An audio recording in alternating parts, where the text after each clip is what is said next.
Hello Pépé, comment tu vas? Salut Arnaud, je suis en pleine forme, je suis ravi d'être là, c'est génial. Les sunlight des tropiques et tout. Ah bah là on est éclairé dans tous les sens dans ce studio hollywoodien comme tu sais bien dire. Ouais. Aujourd'hui nous allons parler de home cinéma, mais des home cinéma chers et pas chers, hein. Tu me rassures. Et bah écoute, en effet, puisque c'est un terme générique, le home cinéma, tu vois, et là on va faire des barres de son, des systèmes home cinéma multi-enceintes, et ça va commencer sur une sélection qui commence aux environ 200 €. Et donc vous nous avez posé vos questions sur Instagram et sur Twitch. Alors c'est parti Pépé, première question. Je suis prêt pour toutes les questions.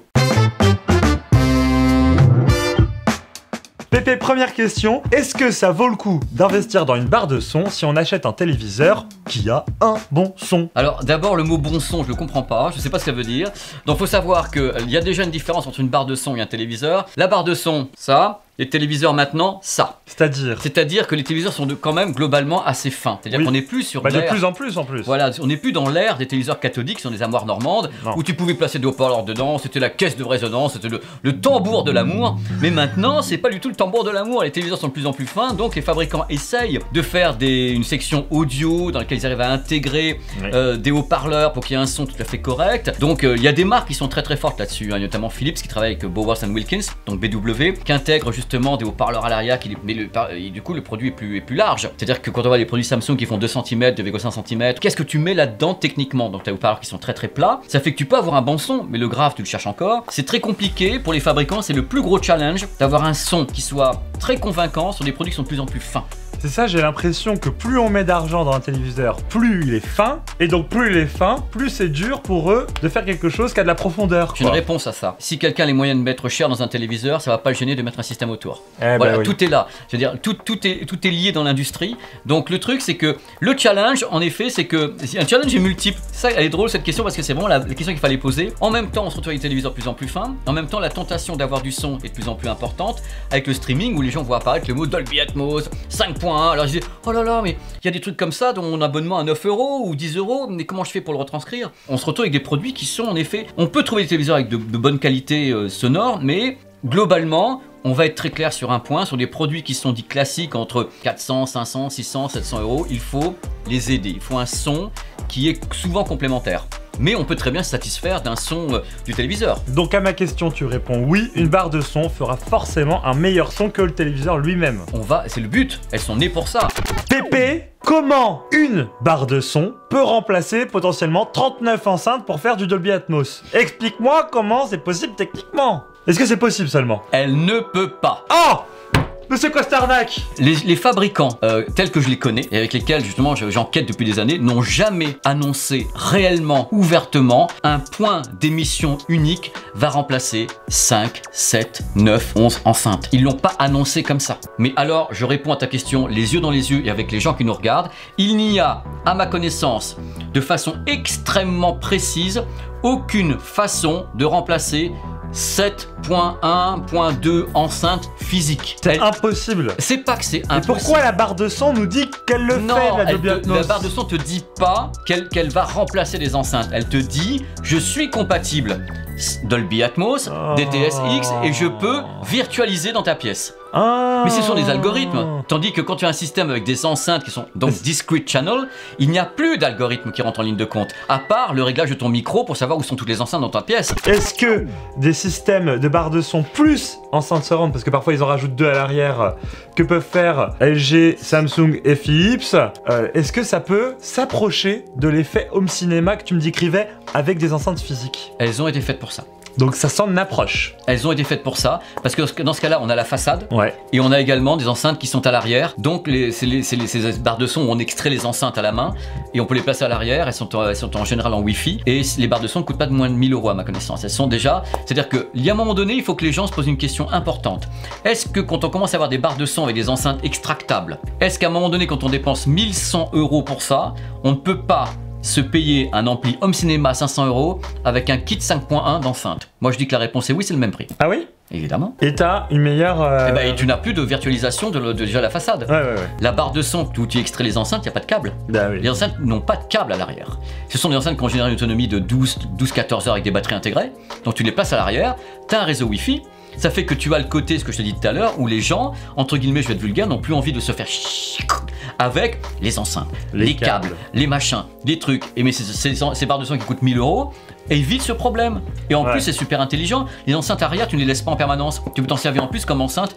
Enceinte portable, tu la perds avec ton smartphone, tu t'envoies dans ta piole. Après, avec la enceinte que tu utilises pour le surround. C'est super intelligent. C'est Harman qui fait ça. Donc Harman Samsung. Philips le fait. Qu'est-ce que tu avais cité? LG le fait avec ses systèmes. Il y a encore 2-3 marques qui le font. C'est les plus onéreuses. D'accord. Est-ce que si j'ai un téléviseur qui a 5 ans, qui n'est pas Dolby Atmos, si je lui mets une barre de son Dolby Atmos, je peux avoir un son Dolby Atmos ou ça sera pas compatible? Alors le truc c'est... Juste ça déjà et après on explique... Mais justement, parce que ça va avec, puisque soit le téléviseur est capable d'envoyer du Dolby Atmos à la barre de son, soit il n'est pas capable de le faire. Ok. Donc il faut que le téléviseur soit... Parce qu'on part du principe que le téléviseur est la gare de triage. Il est là, c'est lui qui reçoit les signaux. On va connecter dessus. Netflix, même des applications intégrées ou externes avec l'Apple TV, une box. Le téléviseur va prendre, lui, il va prendre l'image et le son. Il va prendre, mais par contre, c'est pas histoire de le prendre, c'est qu'il faut le renvoyer vers la barre de son. Alors, le truc, il y a toujours deux options. Soit la barre de son est capable d'avoir plusieurs entrées HDMI, tu peux connecter par exemple, sans passer par le téléviseur, tu peux connecter un truc sur la barre de son. Ça fait un hub HDMI. C'est un hub. Soit la barre de son est en effet complètement tributaire du téléviseur, comme c'est souvent le cas avec Sonos ou autre. Et là, deux options se pointent. Et c'est là où vous allez commencer à hurler, parce que la technique n'est pas facile, étant donné que les normes évoluent au fur et à mesure des années. Et oui. Donc, on a la première option, le téléviseur que vous avez, qui donc a l'image, le son, dispose de HDMI. Normal. Ah bah oui, bah heureusement, sinon on peut pas brancher sa Switch, on peut pas brancher sa Alors box. lui, il a des HDMI, on branche des HDMI, enfin des produits sur le téléviseur. Oui. Et le téléviseur, il faut bien qu'il renvoie le son vers la barre de son pour l'alimenter. Ah oui. Alors dans ce cas-là, il y a deux options. Soit le téléviseur est un peu vieux, il est HDMI ARC. Ça c'est un peu vieux ça? Eh ben la iARC elle est récente. Ah oui voilà. Le truc c'est que les téléviseurs qui sont donc avec des prises HDMI ARC, eux ils vont donc avoir l'image et ils vont pouvoir renvoyer par la HDMI ARC. ARC c'est Audio Return Channel. Ah, ce qui veut dire le retour audio. Le retour audio. Retour du canal audio. C'est-à-dire que l'image que vous verrez sur le téléviseur, le son de cette image, qui représente cette image, sera renvoyé par la HDMI ARC. Donc en fait, c'est plutôt que de faire un raccordement en jack to jack ou en optique to optique, on met HDMI to HDMI et on s'en sert pour faire du son. Parce qu'il y a des raisons techniques. Okay. L'idée, c'est d'abord simplifier les choses, c'est-à-dire que le téléviseur se trouve carrément marié à la barre de son. Ouais. Et c'est très facile, donc le téléviseur va envoyer le son du programme vers la barre de son. Donc attends, quand sur mon téléviseur j'ai une connectique avec marqué HDMI ARC, ça veut dire que je peux le brancher à ma barre de son, j'aurai du son sur ma barre de son. Exactement. S'il n'y a pas marqué ARC, ça sert à rien de le brancher. Il n'y a pas de signal retour, c'est-à-dire qu'il n'y a pas la barre de son, on va rien entendre. Il n'y a pas d'audio return channel. Ouais. Pépé, question suivante. Quelle est la différence entre une barre de son et un home cinéma? Alors la différence, c'est le nombre d'enceintes, c'est-à-dire que la barre de son va virtualiser des enceintes qui sont dites fantômes, tandis que le home cinéma, dans mon concept, c'est les enceintes dites physiques, c'est-à-dire que vous avez 5.1, 7.1, et vous enceintes au plafond, ça c'est le concept home cinéma. La barre de son, c'est différent, elle va travailler différemment pour vous recréer de façon fantôme ces systèmes. Quand tu dis fantôme, tu parles de rebond, et qu'est-ce que c'est que le rebond? Le rebond, c'est le moment où les ondes sonores vont être diffusées vers tes murs. Et justement, on va contrôler ces rebonds, on va contrôler ces ondes sonores pour créer des effets virtuels fantômes dans ta pièce. Donc on te fait croire que tu as des enceintes au plafond, on te fait croire que tu as des enceintes sur les côtés quoi. Oui, il suffit de diriger les sons en les décalant avec des retards. C'est-à-dire que tu as les haut-parleurs et on va créer avec un algorithme des retards, des délais entre les fréquences pour simuler en utilisant en plus le rebond sur les murs. Pépé, question suivante. Est-ce que c'est important pour toi quand tu regardes Ready Player One, quand tu regardes Netflix, quand tu regardes Amazon Prime, est-ce que... Prime. Est-ce que c'est important pour toi d'avoir un caisson de basse ou pas? Est-ce que tu peux conseiller aux gens, parce que c'est vrai qu'il y a des barres de son qui sont vendues sans caisson de basse, c'est pas grave, on peut s'en passer parfois, ça suffit, une barre de son seule. Le truc, c'est une question de budget et l'appartement et est-ce que les voisins ou le son est fort. Globalement, il est évident qu'il faut soutenir le grave. Il faut soutenir le grave parce que le grave, on le trouve dans tout ce qui est au cinéma, dans la façon dont on mixe les bandes son maintenant. Le grave est très important. La musique, maintenant qu'il est dans Dolby Atmos, en plus, on travaille beaucoup sur le grave, sur les fréquences. Je pense que le subwoofer devient très important et on ne peut pas avoir un son vraiment très important en grave avec une barre de son qu'on essaie de faire de plus en plus fine pour qu'elle cale en dessous les téléviseurs. Le problème, c'est aussi que les barres de son, tu en as de différentes tailles. Et la même chose, on est toujours sur les problèmes de physique et d'acoustique et d'électroacoustique. On ne peut pas balancer du grave avec une barre de son qu'on essaie de faire de plus en plus fine.